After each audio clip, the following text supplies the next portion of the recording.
How was practice today? It was good. Yeah, everybody's in good spirits coming off a good win and seeing Andre's jersey retired and, getting healthy. When JK scrimmaged today, before practice, we didn't do much with the core group. We didn't do anything live, but pre-practice JK scrimmaged for the first time full court, which was good. So, yeah, a lot of good stuff. Going back to yesterday, just what pleased you the most about that? It was pretty dominant two-way effort. What jumped out going through the film? Well, we're connecting the game, and we're taking care of the ball, and that's helping our defense. I think over the last 10, we're top 5 in the league defensively. But it's really become apparent, I think, since Jimmy's arrival, how much more settled the game feels, and we're able to connect the offense to the defense and vice versa. And we seem to be in control of games more so now, and so I think that's helping our confidence and our belief, and it's fun to watch unfold. Go ahead, Dieter. All right. Obviously, getting some guys back and healthy has been a factor with Podziemski, but how has having Jimmy in the mix helped you in terms of figuring out roles for guys and maybe having a more concrete understanding of what they need to do on a night-in, night-out basis as opposed to before when Jimmy was not with the team? Well, I mean, from a number standpoint, it was a 4-for-1 trade, so it really clarified roles. But I think more importantly, I was a role player, obviously. When I played, it's always way easier to be a role player when you're playing with great players, and than it is when you're trying to mix and match different combinations. And I think Jimmy is a great player. He's one of the great players in the league, and so people play off of him, and the game is simplified. And so that's what I'm seeing with Moses, with BP.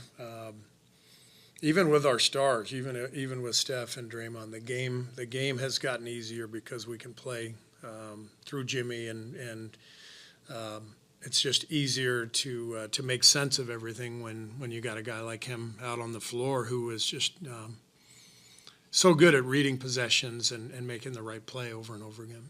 How rewarding is it to bring in a player who can, at least from the outside, so easily adapt to a system that not a lot of guys can easily adapt to? Right. Yeah.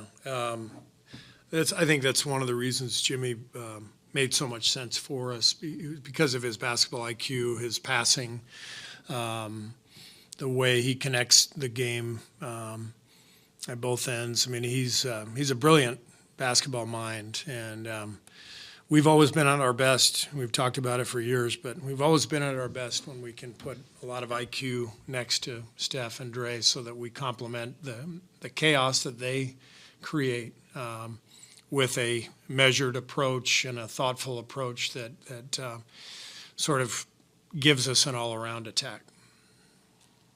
You obviously knew a lot about Jimmy Butler before he got here, but what, in the short time he's been here, have you learned about him on the court and off? I learned that he's opened up coffee shops in Dubai over the All-Star break. So, yeah, not many NBA players can claim that. He's a very interesting guy. He's the reason he's wearing number 10 is he's a soccer guy. He loves Neymar.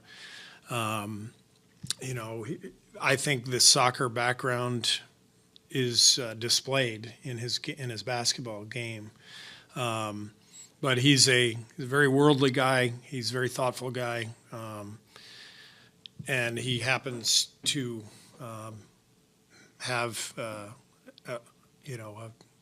superstar body. I mean, 6'8", strong, incredible hands, and then a great feel for the game. And so you throw all that together. He's a really dynamic person in our locker room, and clearly a dynamic player on the court. Is he the new babysitter? Yeah, Andre told me years ago that he didn't like being referred to as a babysitter, and that was my mistake. But I think I need to think of a different metaphor for sure. designated driver. Maybe, yeah.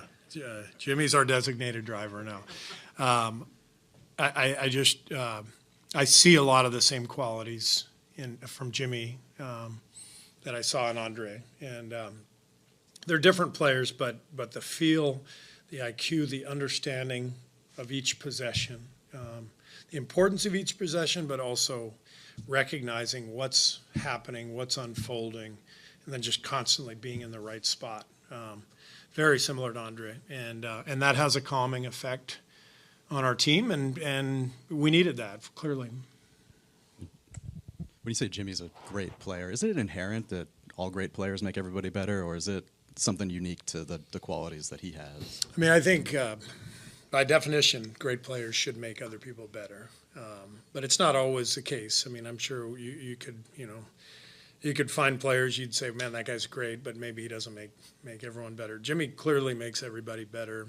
I think he's a hard player to kind of quantify or even put an analytical model on, because he doesn't shoot a lot of threes. But what I see is this old school game. I see the fundamental footwork, the simple passing, the simple decision making, and what that does. What it translates to is really powerful, and it's kind of a lost art, to be honest. The game has sped up. Everyone's playing fast. Everyone's launching threes. So when you see a guy like this who's that thoughtful in his motion and in his decision making, and that fundamentally sound in his footwork and his passing, it's a reminder that the game is still grounded in fundamentals, even in 2025, and he's helped us immediately with those fundamentals and that IQ. I was listening to Draymond's podcast on the way in. I'm not sure what that says about. Why? Yeah, I was going to say I'm not sure what that says about me, but he was talking about a moment in Sacramento when Jimmy was designing a play, or not designing a play, but showing something to Pods and Draymond, I believe. And Draymond said, and this was rich, Draymond said, Jimmy can be over-communicative. He talks too much. And I almost stopped the car and thought, who's saying this? But his point was that Jimmy's very much into the X's and O's, like Draymond is, and isn't afraid to share his opinion. And I'm just curious, it's only been 6 games, how much that shows and how much that helps with young, because beyond Draymond, Right. Steph, and Jimmy, you got a lot of young players. Yeah, no, I love that. I love when players come to me and suggest something that they see, especially guys who are experienced and have been around, and the internal leadership that he provides in that regard is important. He's on the bench talking. When he's not in the game, he's talking to the guys on the bench, explaining what's happening. He suggested something last night. He said, hey, can we flip this play around to the other side so I can, get that spot instead of that? And, hell yeah, we can do whatever you want. But he has a great feel for the chessboard, what's happening, where he can attack, where other guys can attack, and it's fun to hear him talk. And how much did you know that before the trade? I mean, when you make a trade like this, obviously you have very thorough scouting reports about someone's health and or the issues he dealt with in Miami, but do you have something about his strategic acumen?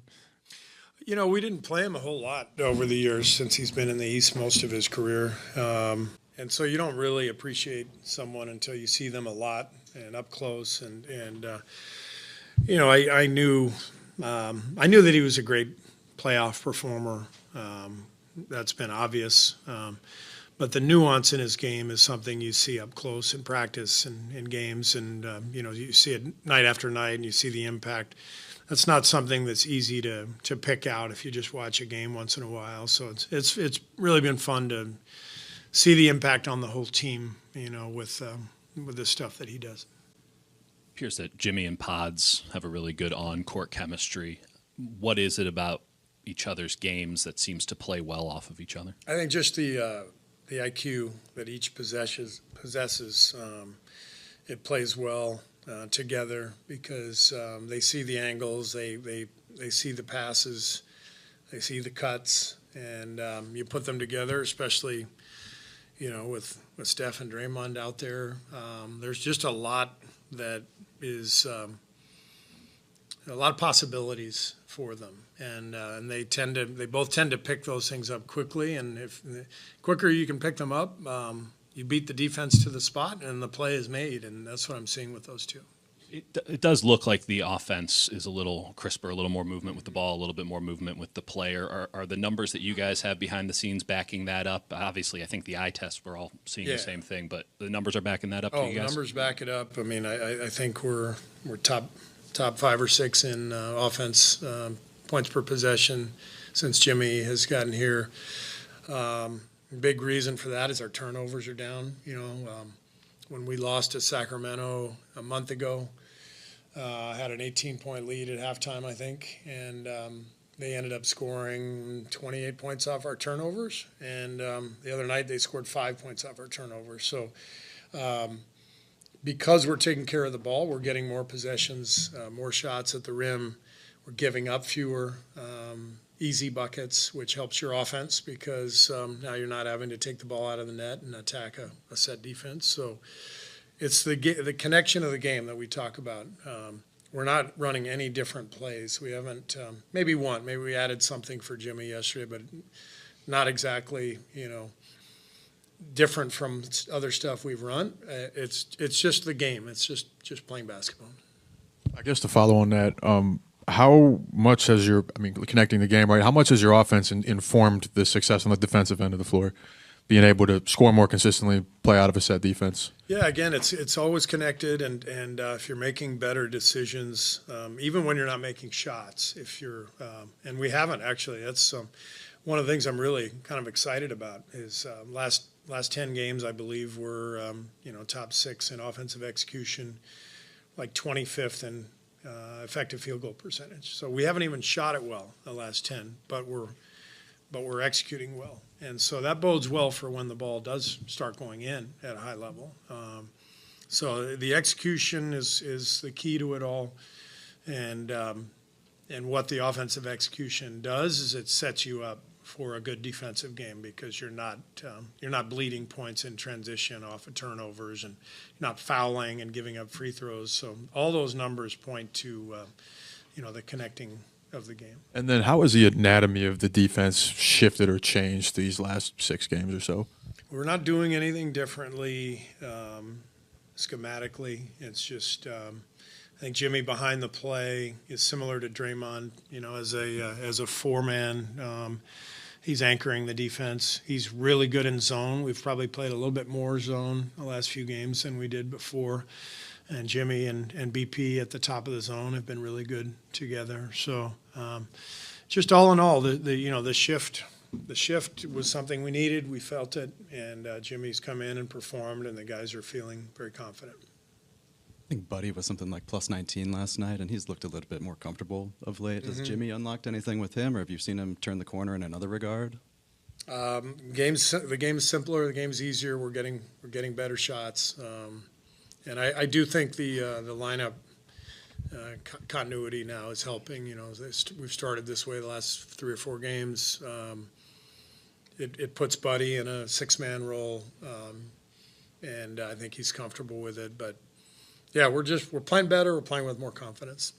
Steve, when you guys drafted Quentin, the sense was that he'd probably spend the entire season down in Santa Cruz. At what point did you feel like he can actually contribute at this level?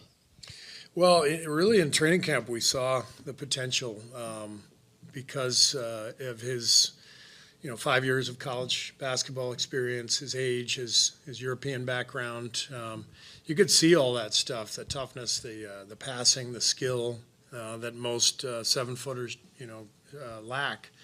So we saw it in camp, but we knew he needed some time, and I think the front office really handled it the right way.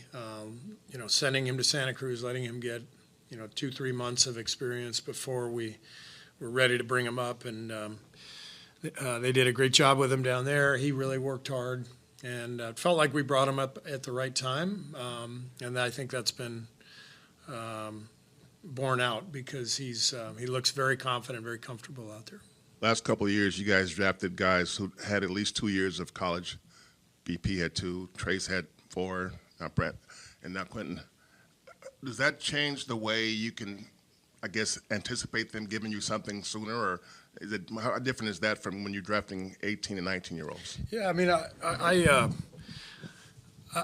I've seen just kind of what I've seen over the years coaching here, talking to Draymond, Steph. I see it as the 7-year rule. I think, I've kind of learned that when I asked Steph and Draymond when they felt like they impacted winning, and in the NBA, Steph said year 4, Draymond said year 3, and Steph played 3 years of college, Draymond played 4. You add it up, you get to 7 years. You start thinking about players around the league. 7 years out of high school seems to be kind of a sweet spot, give or take, right? So when you get guys like J.K. or Moses who only have a year of experience, or in J.K.'s case, 10 games in the G League bubble, you just have to remind yourself, like, it takes time, and we're seeing it. J.K.'s best 2 weeks of the season came right before he got hurt. This is the best we've seen Moses look. This would be, year 5 out of high school for Moses, same for J.K. So the trajectory, I think there is a time frame of just the 10,000-hour rule, whatever it is. It's like you can't shortcut it.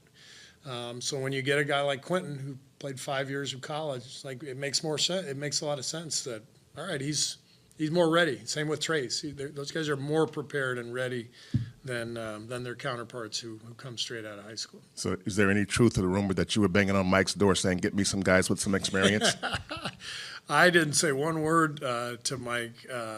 I had never heard of Quentin Post after the draft. He gave me his number, and Mike gave me his number. He said, Texas guy, we just drafted him. I said, who is he? I had no idea, but Mike's crushing it. Mike is, he knows his stuff, and I think it's been really fun to work with him and to watch him go through the process of drafting and trading and signing guys.